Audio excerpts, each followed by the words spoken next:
இறை இயேசுவின் பிரியமானவர்களே, உங்கள் அனைவருக்கும் அன்பு நிறைந்த வணக்கங்கள். உலகில் பலர் பிறந்து இறைவனடி சென்றிருக்கிறார்கள். ஆனால் வரலாறு ஒரு சிலரை மட்டுமே தேர்ந்தெடுத்து காலங்கள் கடந்த உதாரணங்களாக நமக்கு தருகின்றது. அத்தகையவருள் ஒருவர்தான் இப்பொழுது வீரமாமுனிவர் என்று நம்மால் அன்போடு அழைக்கப்படும் கான்ஸ்டன்ட் ஜோசப் யூசிஃபஸ் பெஸ்கி என்னும் இயேசு சபை துறவி.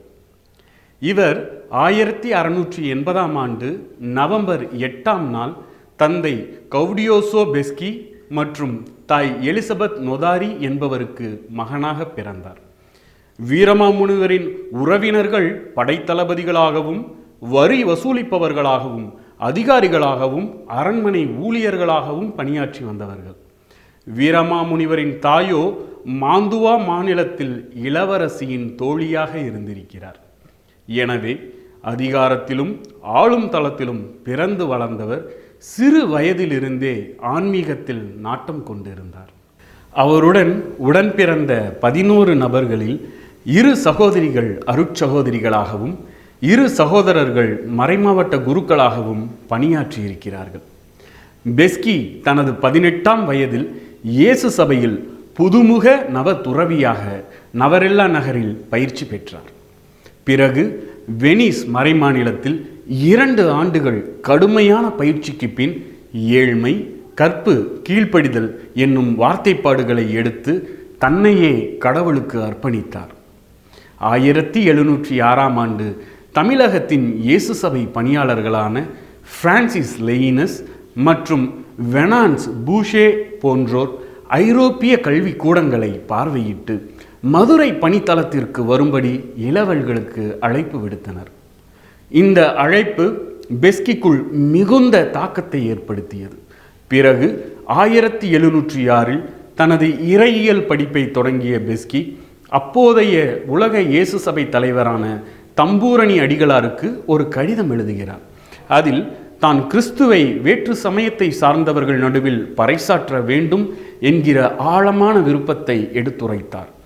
மேலும் கடவுள் தன்னை தூரத்து இந்திய மண்ணை நோக்கி இறைப்பணிக்கு அழைத்து கொண்டிருக்கிறார் என ஆழமாக உணர்வதாகவும் கடிதத்தில் எழுதியிருந்தார்.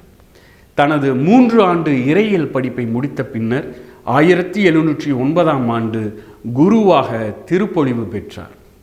பிறகு ஓராண்டுக்குள் அவர் இந்தியாவிற்கு மறைப்பணியாளராக அனுப்பப்படுவதற்கான உத்தரவை மேலிடத்திலிருந்து பெற்றுக்கொண்டார்.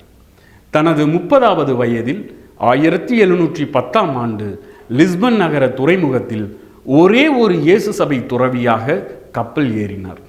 6 மாத கால அலைக்கழிப்பான கடற்பயணத்திற்கு பின்பு இந்தியாவின் மேற்கு கடற்கரையில் உள்ள கோவா நகரில் கரையிறங்கினார். டச்சுக்கார அருள் பணியாளர்களுள் ஒருவர் தனது கடிதங்களில் கத்தோலிக்க பணியாளர்களை பற்றிய குறை ஒன்றை சொல்கிறார்.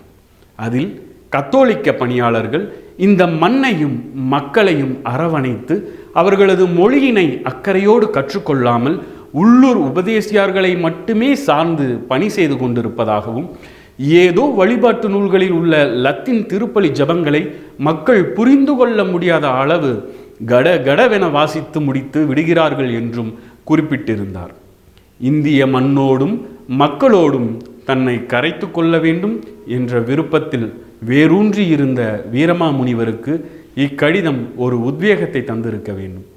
பிறகு கோவாவிலிருந்து அம்பலக்காடு வந்து தமிழ் மொழியை கற்றுக்கொண்டு மதுரை பணித்தளத்திற்கு மூத்த பணியாளரான லூயி பூசே அடிகளாரின் வழிகாட்டலின்படி தமிழ் மரபுக்கு ஏற்ப தம்மை மாற்றிக்கொண்டு பணி செய்ய ஆரம்பித்தார்.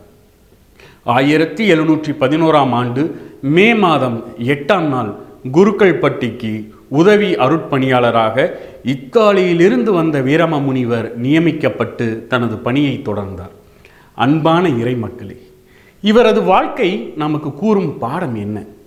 தனது வீட்டை, நாட்டை, பண்பாட்டை, உணவு பழக்க வழக்கங்களை விட்டுவிட்டு நமது நாட்டிற்கு வந்து பணி செய்ய காரணமாக இருந்தது தன்னை படைத்து அன்போடு வழிநடத்திய கடவுளுக்காக நான் என்ன செய்கிறேன் என்ற கேள்விதான்.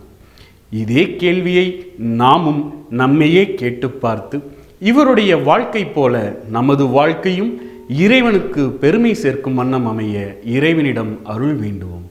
இறைவன் என்றென்றும் போற்ற பெறுவாராக.